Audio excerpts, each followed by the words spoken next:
Hello,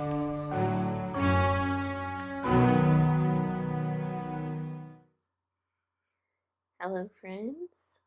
We're back again for another evening learning about Charlie and what happened to him at the chocolate factory with Mr. Willy Wonka. I'm here with my tea and my camp mug, wearing a camp shirt, and thinking of you all quite fondly. So, without further ado, we shall begin for the evening. Chapter 26 The Television Chocolate Room. The TV family, together with Charlie and Grandpa Joe, stepped out of the lift into a room so dazzlingly bright and dazzlingly white that they screwed up their eyes in pain and stopped walking. Mr. Wonka handed each of them a pair of dark glasses and said, "Put these on quick, and don't take them off in here, whatever you do. This light could blind you." As soon as Charlie had his dark glasses on, he was able to look around him in comfort. He saw a long, narrow room. The room was painted white all over. Even the floor was white, and there wasn't a speck of dust anywhere. From the ceiling, huge lamps hung down and bathed the room in a brilliant blue-white light. The room was completely bare except at the far ends. At one of these ends, there was an enormous camera on wheels, and a whole army of Oompa Loompas was clustering around it, oiling its joints and adjusting its knobs and polishing its great glass lens. The Oompa Loompas were all dressed in the most extraordinary way. They were wearing bright red space suits, complete with helmets and goggles. At least they looked like spacesuits. And they were working in complete silence. Watching them, Charlie experienced a queer sense of danger. There was something dangerous about the whole business, and the Oompa Loompas knew it. There was no chattering or singing among them here, and they moved about over the huge black cameras slowly and carefully in their scarlet spacesuits. At the other end of the room, about 50 paces from the camera, a single Oompa Loompa, also wearing a spacesuit, was sitting at a black table gazing at the screen of a very large television set.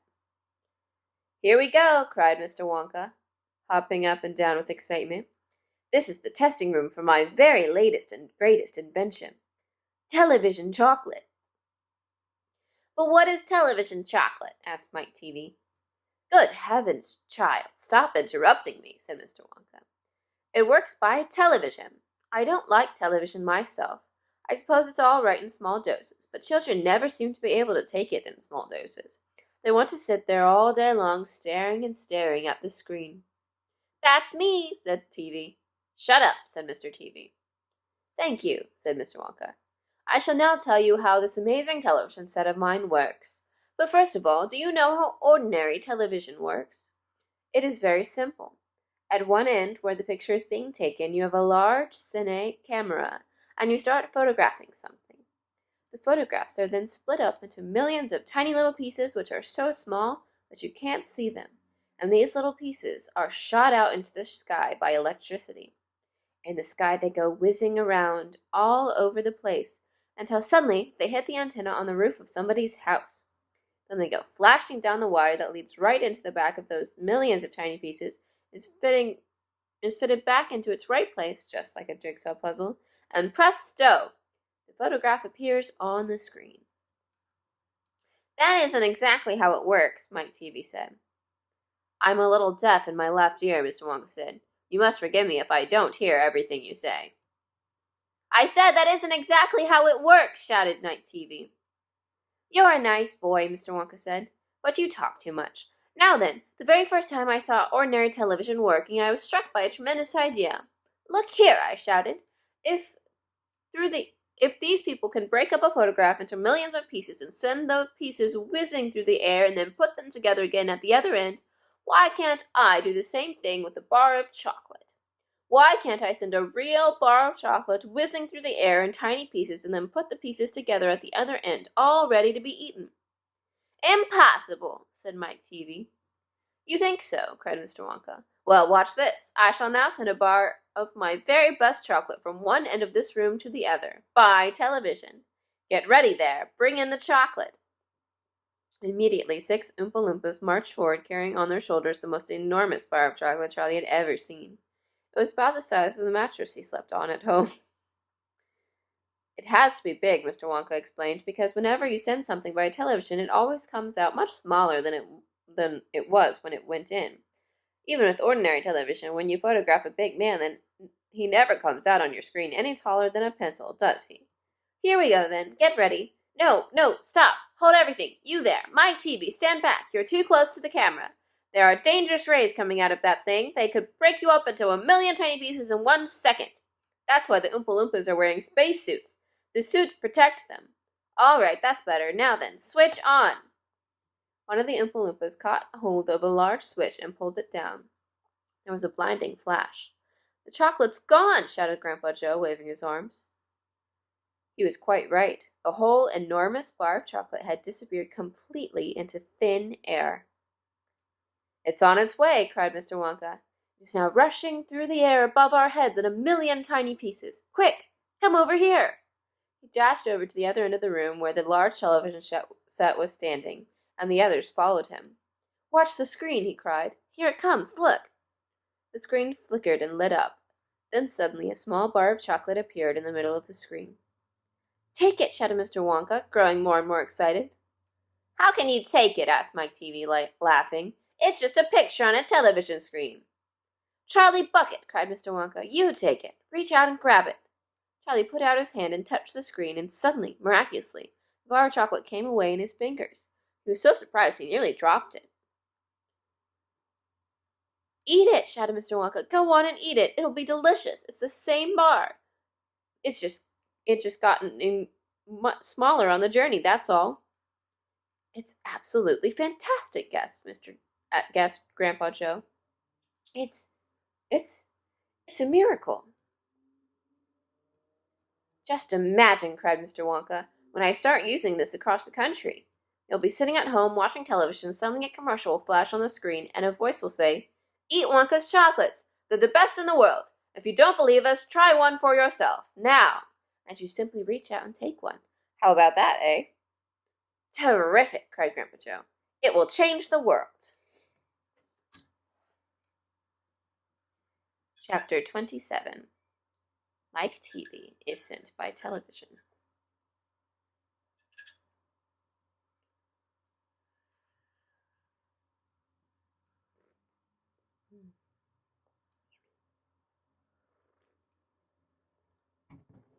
Mike TV was even more excited than Grandpa Joe at seeing a bar of chocolate being sent by television. But Mr. Wonka, he shouted, can you send other things through the air in the same way? Breakfast cereal, for instance?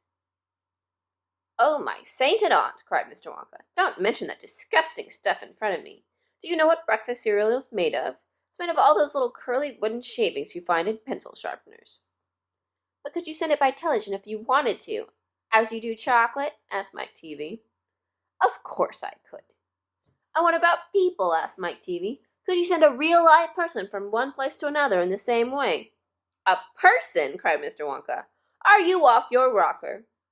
But could it be done? Good heavens, child, I really don't know. I suppose it could. Yes. I'm pretty sure it could. Of course it could. I wouldn't like to risk it, though. It might have some very nasty results. But Mike TV was already off and running. The moment he heard Mr. Wonka saying, I'm pretty sure it could, of course it could, he turned away and started running as fast as he could towards the other end of the room, where the great camera was standing. Look at me, he shouted as he ran. I'm going to be the first person in the world to be sent by television. No, cried Mr. Wonka. Mike, screamed Mrs. TV. Stop! Come back! You'll be turned into a million tiny pieces! But there was no stopping Mike TV now. The crazy boy rushed on, and when he reached the enormous camera, he jumped straight for the switch, scattering Oompa Loompas right and left as he went. See you later, alligator, he shouted, and he pulled down the switch, and as he did so, he leapt out into the full glare of the mighty lens. There was a blinding flash. Then there was silence. Then Mrs. TV ran forward, but she stopped dead in the middle of the room, and she stood there. She stood staring at the place where her son had been, and her great red mouth opened wide, and she screamed, He's gone! He's gone! Great heavens, he He has gone, shouted Mr. TV. Mr. Wonka hurried forward and placed a hand gently on Mrs. TV's shoulder. We shall have to hope for the best, he said. We must pray that your little boy will come out unharmed at the other end. Mike! Screamed Mrs. TV, clasping her head in her hands. Where are you? I'll tell you where he is, said Mr. TV. He's whizzing around above our heads in a million tiny pieces. Don't talk about it, wailed Mrs. TV. We must watch the television set, said Mr. Wonka. He may come through any moment.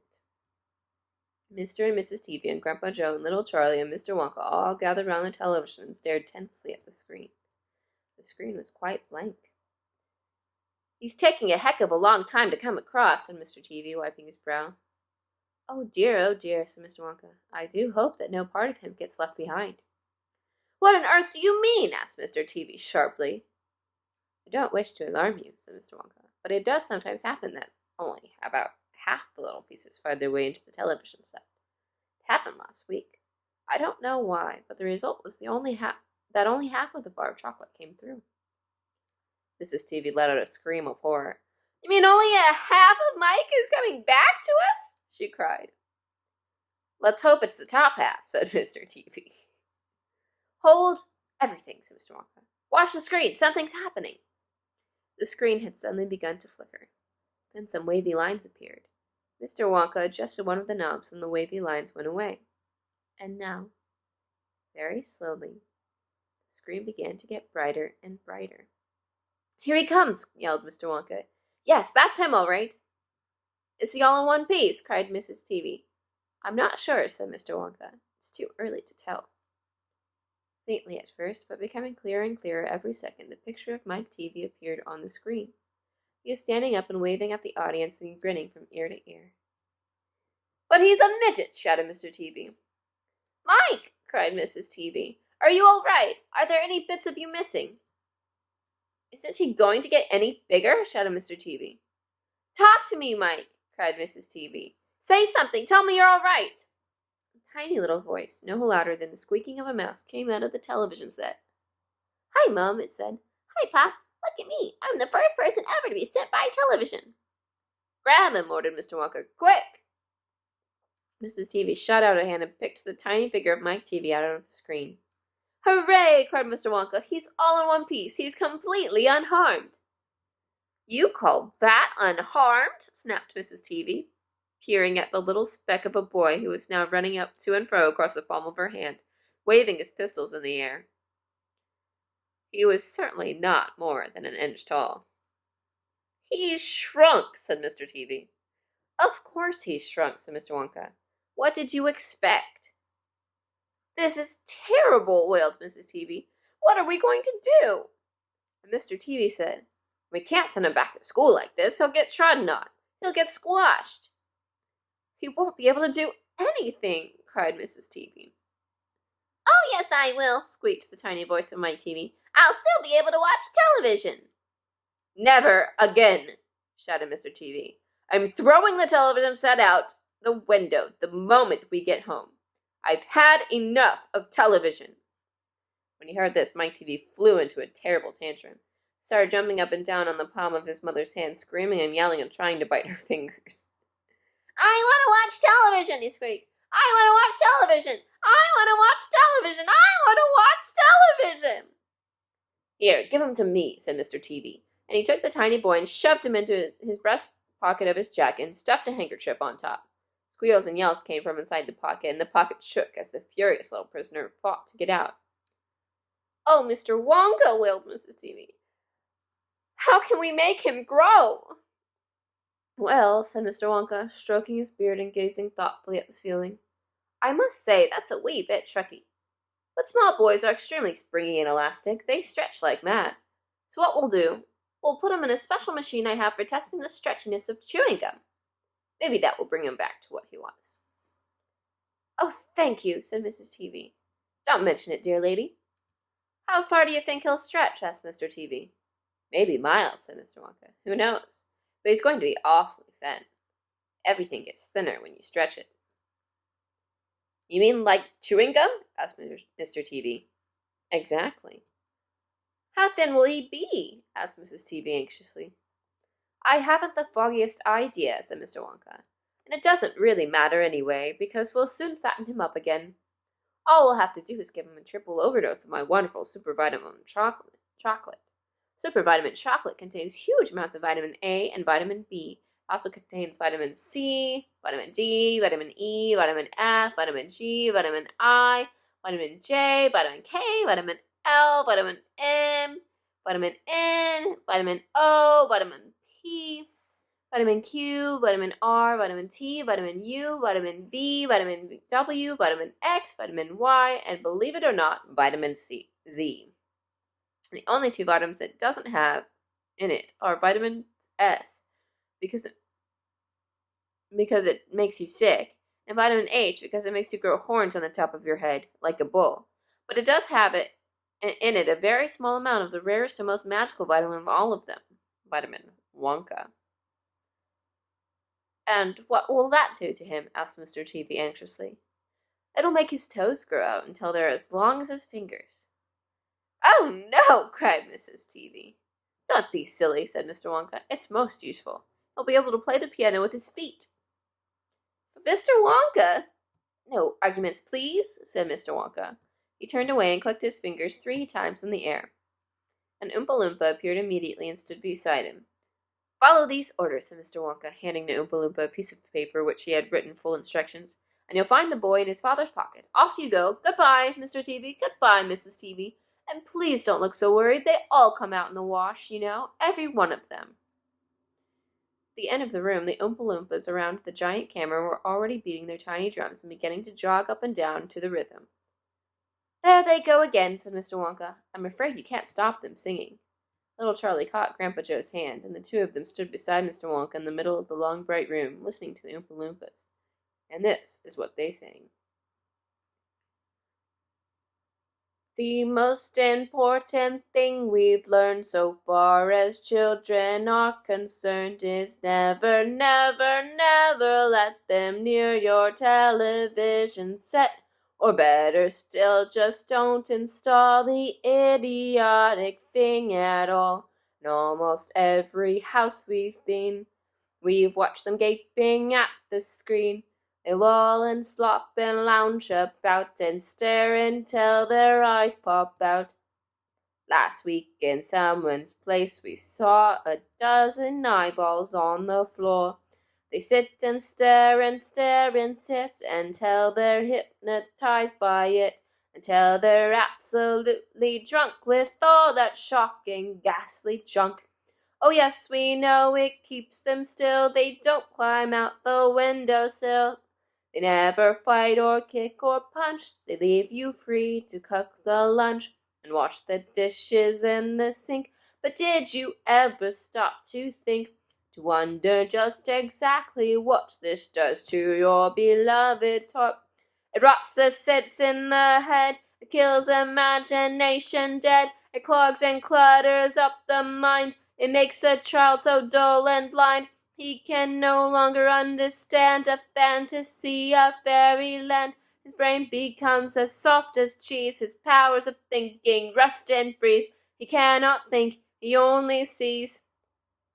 All right, she'll cry, all right, she'll say, but if we take the set away, what shall we do to entertain our darling children? Please explain. We'll answer this by asking you what used the darling ones to do. How used they keep themselves contented before this monster was invented? Have you forgotten, don't you know? We'll say it very loud and slow. They used to read.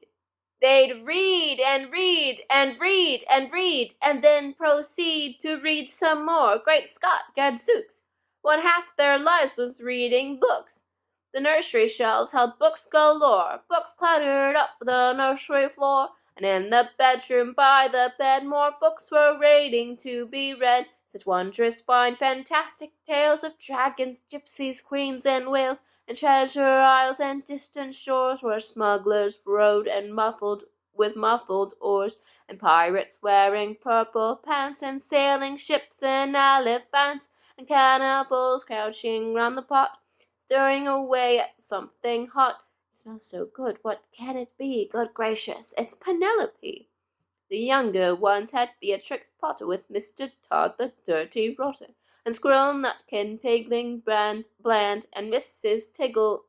Tiggywinkle, and just how the camel got his hump, and how the monkey lost his rump, and Mr. Toad, and bless my soul, there's Mr. Rat and Mr. Mole. Oh, books, what books they used to know, these children living long ago. So please, oh please, we beg, we pray, go throw your TV set away, and in its place you can install a lovely bookshelf on the wall, and fill the shelves with lots of books, ignoring all the dirty looks, the screams and yells, the bites and kicks, and children hitting you with sticks. Fear not, because we promise you that in about a week or two, oh, having nothing else to do, they'll now begin to feel the need of having something good to read. And once they start, oh boy, you watch the slowly growing joy that fills their heads. They'll grow so keen, they'll wonder what they'd ever seen in that ridiculous machine.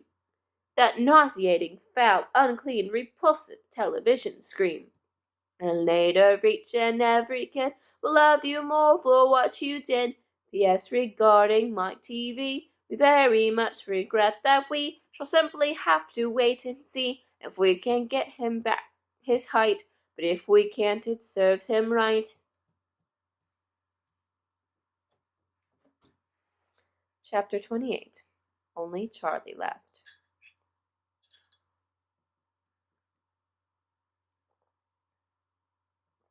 Which room shall it be next?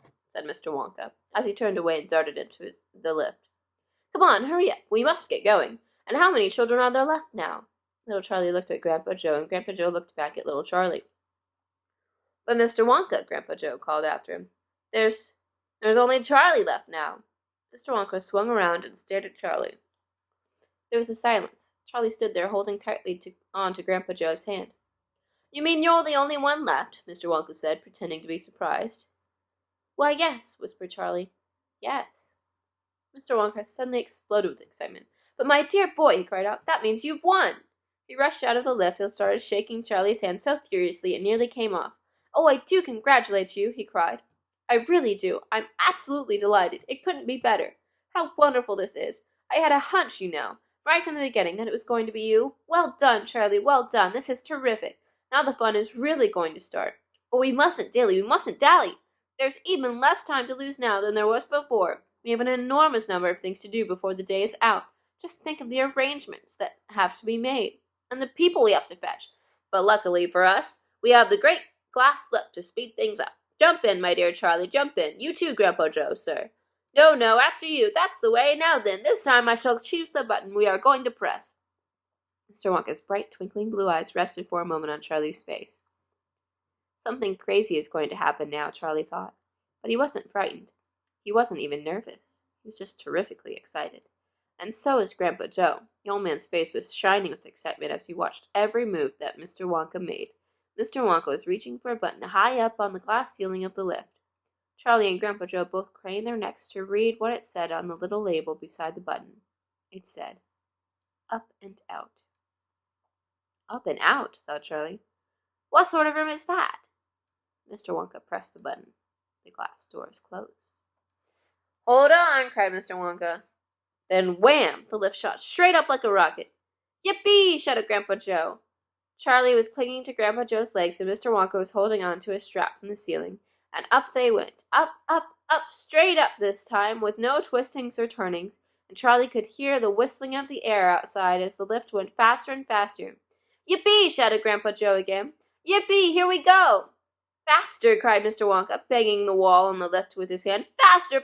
We don't go any faster than this. We shall never get through. Through what? Shouted Grandpa Joe. What have we got to get through? Aha! Cried Mr. Wonka. You wait and see. I've been longing to press this button for years, but I've never done it until now. I was tempted many times. Oh, yes, I was tempted, but I couldn't bear the thought of making a great big hole in the roof of the factory. Here we go, boys, up and out. What you don't mean, shouted Grandpa Joe. You don't really mean that this lift... Oh, yes, I do, answered Mr. Wonka. You wait and see. Up and out. But, but, but, it's made of glass, shouted Grandpa Joe. It'll break into 1,000,000 pieces. I suppose it might, said Mr. Wonka, cheerfully as ever, but it's pretty thick glass all the same. The lift rushed on, going up and up and up, faster and faster and faster. Then suddenly, crash! And the most tremendous noise of splintering wood and broken tiles came from directly above their heads. And Grandpa Joe shouted, "Help! It's the end! We're done for!" And Mr. Wonka said, "No, we're not. We're through. We're out." Sure enough, the lift had shot right up through the roof of the factory and was now rising into the sky like a rocket, and the sunshine was pouring in through the glass roof. In 5 seconds, they were 1,000 feet up in the sky. "The lift's gone mad!" shouted Grandpa Joe. "Have no fear, my dear sir," said Mr. Wonka calmly, and he pressed another button. The lift stopped. It stopped and hung in midair, hovering like a helicopter, hovering over the factory and over the very town itself, which lay spread out below them like a picture postcard. Looking down through the glass floor on which he was standing, Charlie could see the small, faraway houses, and the streets, and the snow that lay thickly over everything. It was an eerie and frightening feeling to be standing on clear glass high up in the sky. It made you feel that you weren't standing on anything at all. "Are we all right?" cried Grandpa Joe. "How does this thing stay up?" "Sugar power," said Mr. Wonka. 1,000,000 sugar power. Oh, look," he cried, pointing down. "There go the other children. They're returning home." Chapter 29. The Other Children Go Home.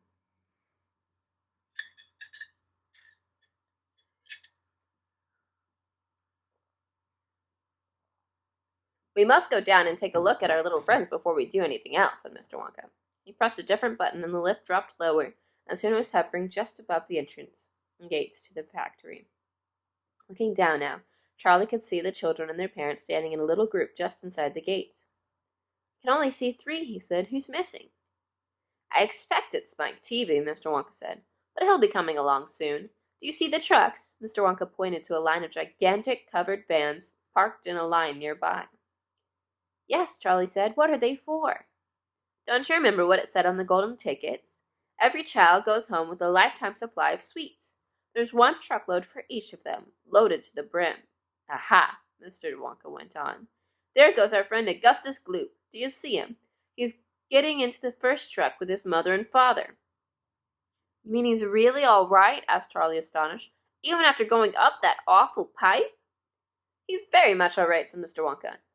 "He's changed," said Grandpa Joe, peering down through the glass wall of the elevator. "He used to be fat. Now he's thin as a straw." "Of course he's changed," said Mr. Wonka, laughing. "He got squeezed in the pipe. Don't you remember? And look, there goes Miss Violet Beauregard, the great gum chewer. It seems as though they managed to deduce her after all. I'm so glad. And how healthy she looks. Much better than before." "But she's purple in the face," cried Grandpa Joe. "So she is," said Mr. Wonka. "Ah, well, there's nothing we can do about that." "Good gracious," cried Charlie. "Look at poor Veruca Salt and Mr. Salt and Mrs. Salt. They're simply covered with rubbish." "And here comes Mike Teavee," said Grandpa Joe. "Good heavens, what have they done to him? He's about 10 feet tall and thin as a wire." "They've overstretched him on the gum-stretching machine," said Mr. Wonka. "How very careless." "But how dreadful for him!" cried Charlie. "Nonsense," said Mr. Wonka. "He's very lucky. Every basketball team in the country will be trying to get him. But now," he added, "it is time we left these 4 silly children. I have something very important to talk to you about, my dear Charlie." Mr. Wonka pressed another button, and the lift swung upwards into the sky. Chapter 30. Charlie's Chocolate Factory.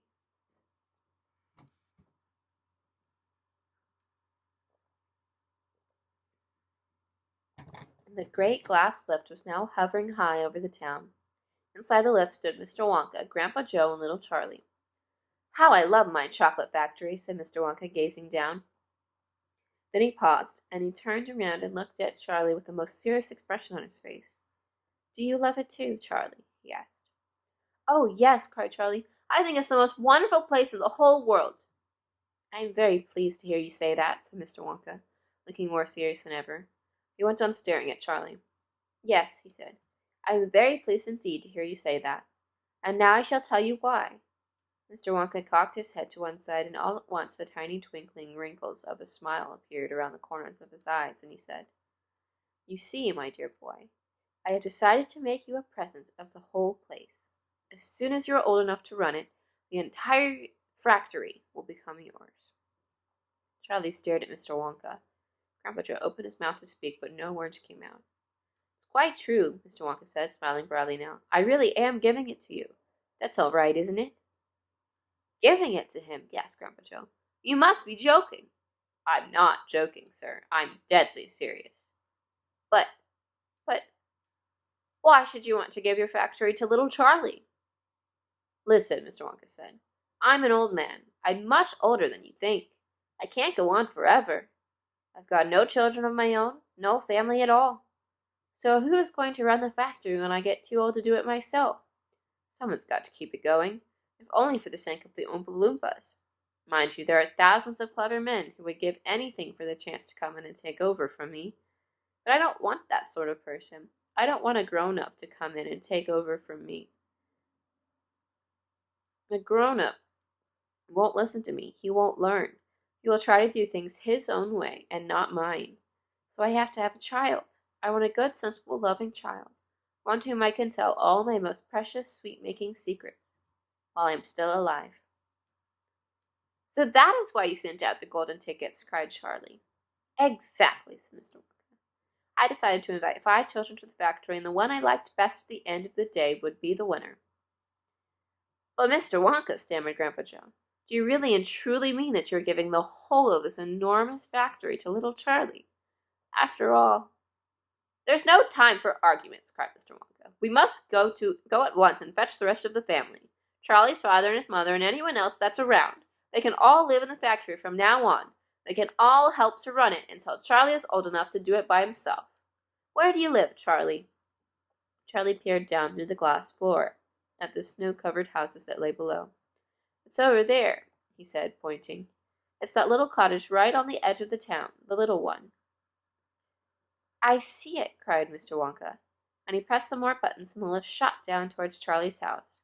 "I'm afraid my mother won't come with us," Charlie said sadly. "Why ever not?" "Because she won't leave Grandma Josephine and Grandma Georgina and Grandpa George." "But they must come too."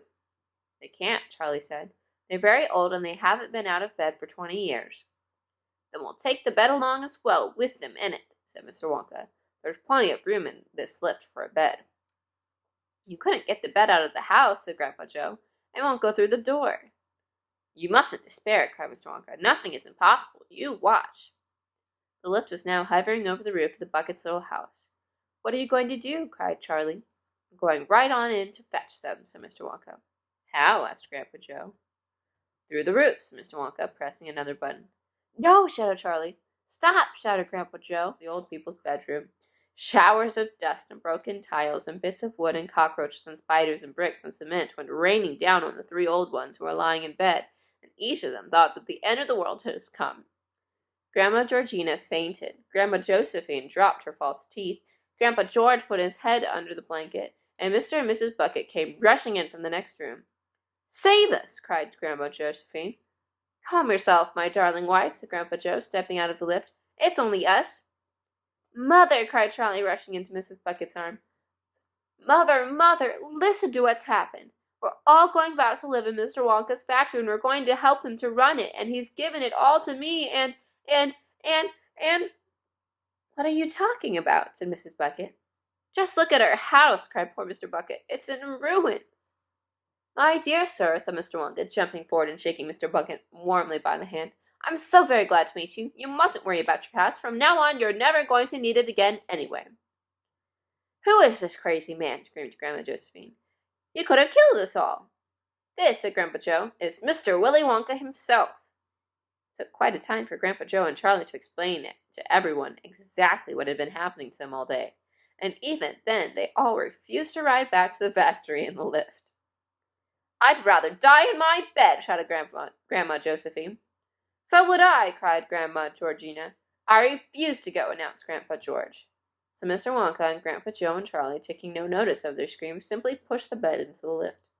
They pushed Mr. and Mrs. Bucket in after it, and they got in themselves. Mr. Wonka pressed a button. The doors closed. Grandma Georgina screamed, and the lift rose up off the floor and shot through the hole in the roof and out into the open sky.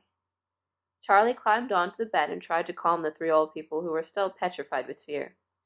Please don't be frightened, he said. It's quite safe, and we're going to the most wonderful place in the world. Charlie's right, said Grandpa Joe. Will there be anything to eat when we get there? Asked Grandma Josephine. I'm starving. The whole family is starving. Anything to eat, cried Charlie, laughing. Oh, you just wait and see.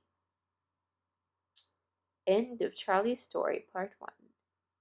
Continued on Charlie and the Great Glass Elevator.